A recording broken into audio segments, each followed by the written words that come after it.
Hi hello ಎಲ್ರಿಗೂ ನಮಸ್ಕಾರ ಮತ್ತು ನನ್ನ ಚಾನಲ್ಗೆ ಸ್ವಾಗತ. ನನ್ನ ಹೆಸರು ವೀಕ್ಷಿತ. ನನ್ನ ಚಾನಲ್ ಹೆಸರು ಸಿಂಪ್ಲಿ ಬ್ಯೂಟಿಫುಲ್ ಕನ್ನಡ. ಮೊಣಕಾಲು ನೋವು, ಕೀಲು ನೋವು, ಬೆನ್ನು ನೋವು ಅಥವಾ ಬೆಳಗ್ಗೆ ಎದ್ದ ತಕ್ಷಣವೇ ದೇಹ ಗಟ್ಟಿಯಾದಂತೆ ಅನ್ನಿಸ್ತಾ ಇದೆಯಾ? ಹಾಗಿದ್ರೆ ಇವತ್ತಿನ ವಿಡಿಯೋನ ಕೊನೆವರೆಗೂ ನೋಡಿ. ಯಾಕಂದರೆ ಇಂದು ನಾನು ನಿಮಗೆ ನಮ್ಮ ಹಿರಿಯರು ವರ್ಷಗಳಿಂದ ಬಳಸುತ್ತಿರುವ ಒಂದು ಸರಳ ಮನೆಮದ್ದಿನ ಬಗ್ಗೆ ಹೇಳಿಕೊಡ್ತೇನೆ. ಅಷ್ಟೇ ಅಲ್ಲ, ವಿಡಿಯೋ ಕೊನೆಯಲ್ಲಿ ಅನೇಕ ಜನರು ಮೊಣಕಾಲು ನೋವು, ಕೀಲು ನೋವಿಗೆ ಬಳಸುವ ಒಂದು ವಿಶೇಷ ಎಣ್ಣೆಯನ್ನು ಕೂಡ ತಿಳಿಸ್ಕೊಡ್ತೇನೆ. ಹಾಗಾದರೆ ವಿಡಿಯೋನ ಆರಂಭಿಸೋಣ ಬನ್ನಿ. ಮೊದಲಿಗೆ ಈ ಸರಳ ಮನೆಮದ್ದನ್ನು ತಿಳ್ಕೊಂಬರೋಣ. ಈ ಮನೆಮದ್ದಿನಿಂದ ಬಹಳಷ್ಟು ಪ್ರಯೋಜನ ನಿಮಗೆ ದೊರೆಯುತ್ತೆ. ಇನ್ನು ಆರೋಗ್ಯದಲ್ಲೂ ಬಹಳಷ್ಟು ಲಾಭಗಳು ದೊರೆಯುತ್ತೆ. ಈ ಮನೆಮದ್ದು ಅಷ್ಟೊಂದು ಉಪಯೋಗಕಾರಿ ಅಂತಲೇ ಹೇಳಬಹುದು. ಆಯುರ್ವೇದದಲ್ಲಿ ಈ ಮನೆಮದ್ದಿಗೆ ವಿಶೇಷ ಸ್ಥಾನವಿದೆ. ಈ ಮನೆಮದ್ದಿಗೆ ಮುಖ್ಯವಾಗಿ ಬೇಕಾಗಿರುವುದು ಬೇ ಲೀಫ್, ಪಲಾವ್ ಎಲೆ ಅಂತೀವಲ್ಲ, ಲವಂಗದ ಎಲೆ ಅಂತೀವಲ್ಲ, ಅದೇ. ಇದರಲ್ಲಿ ಅಪಾರವಾದ ಔಷಧೀಯ ಗುಣವಿದೆ. ಆ್ಯಂಟಿಬ್ಯಾಕ್ಟೀರಿಯಲ್, ಆ್ಯಂಟಿಫಂಗಲ್ ಪ್ರಾಪರ್ಟಿ ಇದೆ. ಹಲ್ಲು ನೋವಿರಲಿ, ಕೀಲು ನೋವಿರಲಿ, ಮಂಡಿ ನೋವು, ಹೀಗೆ ಯಾವುದೇ ಸಮಸ್ಯೆ ಇರಲಿ ಇದರಿಂದ ಪರಿಹಾರವನ್ನು ಮಾಡಿಕೊಳ್ಬಹುದು.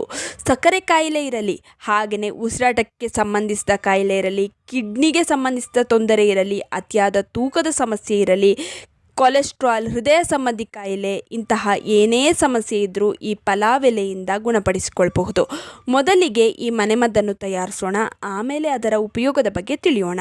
ಒಂದು ಪಾತ್ರೆಗೆ ನೀರನ್ನು ಹಾಕಿ, ಇದಕ್ಕೆ 3 ಲವಂಗದ ಎಲೆಗಳನ್ನು ಹಾಕಿ ರಾತ್ರಿ ಹಾಗೆ ಬಿಟ್ಟುಬಿಡಿ. ಇದರಿಂದ ಲವಂಗದ ಎಲೆಯಲ್ಲಿರುವ ಔಷಧಿಯ ಗುಣ ನೀರಿನ ಜೊತೆ ಸೇರಿಕೊಳ್ಳುತ್ತದೆ. ನೆಕ್ಸ್ಟ್ ದಿನ ಬೆಳಗ್ಗೆ ಇದಕ್ಕೆ 1 ಚಮಚ ಸೋಂಪು ಕಾಳನ್ನು ಹಾಕಿ ಇದನ್ನು 5 ನಿಮಿಷ ಚೆನ್ನಾಗಿ ಕುದಿಸ್ಕೊಳ್ಬೇಕು. ನಂತರ ಶೋಧಿಸಿ ಬೆಳಗ್ಗೆ ಖಾಲಿ ಹೊಟ್ಟೆಗೆ ಕುಡಿದ್ರೆ ಒಳ್ಳೆಯದು. ಇಲ್ಲ ಅಂದರೆ ದಿನದಲ್ಲಿ ಯಾವ ಸಮಯದಲ್ಲಿ ಬೇಕಾದರೂ ಇದನ್ನು ಕುಡಿಬಹುದು. ಈ ಮನೆಮದ್ದಿನ ಸೇವನೆಯಿಂದ ಅಪಾರ ಲಾಭವಿದೆ.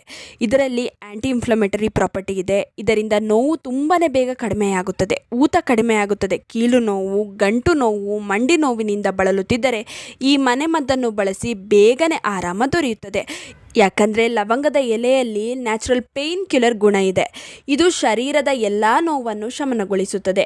ಅತಿಯಾದ ತೂಕದ ಸಮಸ್ಯೆಯಿಂದ ಬಳಲ್ತಾ ಇದ್ದರೆ, ಏನೇ ಮಾಡಿದ್ರೂ ಸಣ್ಣ ಆಗ್ತಿಲ್ಲ ಅನ್ನೋದಾದರೆ ಈ ಮನೆಮದ್ದನ್ನು ಬೆಳಗ್ಗೆ ಖಾಲಿ ಹೊಟ್ಟೆಗೆ ಸೇವಿಸಿ.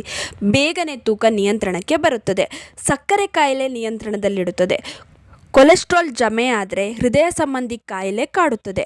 ಆದರೆ ಈ ಮನೆಮದ್ದು ಬೇಡದ ಕೊಲೆಸ್ಟ್ರಾಲನ್ನು ನಿವಾರಿಸುತ್ತದೆ. ಇನ್ನು ಮರೆವಿನ ಕಾಯಿಲೆ, ಕೆಲವರಿಗೆ ನೆನಪಿನ ಶಕ್ತಿ ಕಡಿಮೆ ಆಗ್ತಾ ಹೋಗ್ತಾ ಇರುತ್ತೆ. ಈ ಸಮಸ್ಯೆ ಇದ್ದರೂ ಕೂಡ ಇದನ್ನು ಸೇವಿಸಬಹುದು. ಇನ್ನು ಇನ್ಫರ್ಟಿಲಿಟಿ ಸಮಸ್ಯೆಗೆ ಒಳ್ಳೆಯದು. ಕಿಡ್ನಿ ಸ್ಟೋನ್ ಸಮಸ್ಯೆಯಿಂದ ಬಳಲ್ತಾ ಇದ್ದರೆ ಯಾರಾದರೂ ಔಷಧಿಯ ಜೊತೆಗೆ ಇದನ್ನೂ ಸೇವಿಸೋದ್ರಿಂದ ಕಿಡ್ನಿ ಸ್ಟೋನ್ ಸಮಸ್ಯೆ ಕೂಡ ನಿವಾರಣೆಯಾಗುತ್ತದೆ.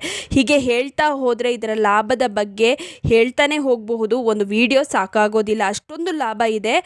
ಈ ಮನೆಮದ್ದನ್ನು ಸೇವಿಸಿ ಆರೋಗ್ಯ ಲಾಭನ ಪಡೆದುಕೊಳ್ಳಿ. ಆದರೆ ಬರೀ ಇಷ್ಟನ್ನೇ ಸೇವಿಸಿದ್ರೆ ಸಾಕಾಗೋದಿಲ್ಲ. ಅದಕ್ಕಾಗಿ ನಮ್ಮ ಅಜ್ಜಿ ತಾತಂದಿರ ಕಾಲದಲ್ಲಿ ಮತ್ತೊಂದು ಸರಳ ವಿಧಾನವನ್ನು ಬಳಸಲಾಗುತ್ತಿತ್ತು. ಅದು ಯಾವುದು ಗೊತ್ತಾ? ಹರಳೆಣ್ಣೆ.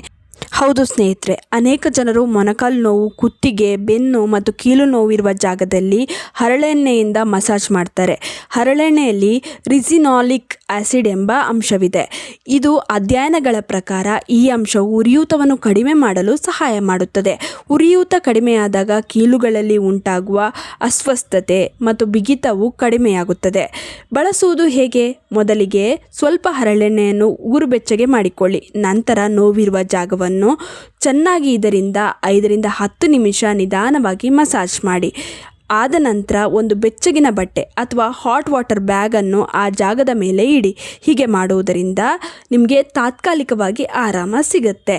ಹಾಗೂ ನರಗಳು ಓಪನ್ ಆಗೋದ್ರಿಂದ ರಕ್ತ ಸಂಚಾರ ಚೆನ್ನಾಗಿ ನೋವು ತುಂಬಾ ಕಡಿಮೆ ಆಗುತ್ತೆ.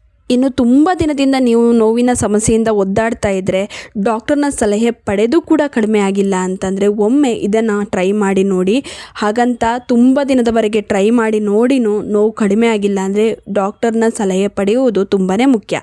ಇನ್ನು ಈ ವಿಡಿಯೋ ಇಷ್ಟವಾಗಿದ್ದರೆ ಲೈಕ್ ಮಾಡಿ, ಶೇರ್ ಮಾಡಿ, ನಮ್ಮ ಚಾನಲನ್ನು ಸಬ್ಸ್ಕ್ರೈಬ್ ಮಾಡ್ಕೊಳ್ಳಿ. ಹೀಗೇ ಪ್ರೋತ್ಸಾಹ ಕೊಡ್ತಾ ಇರಿ. ಎಲ್ರಿಗೂ ಧನ್ಯವಾದಗಳು.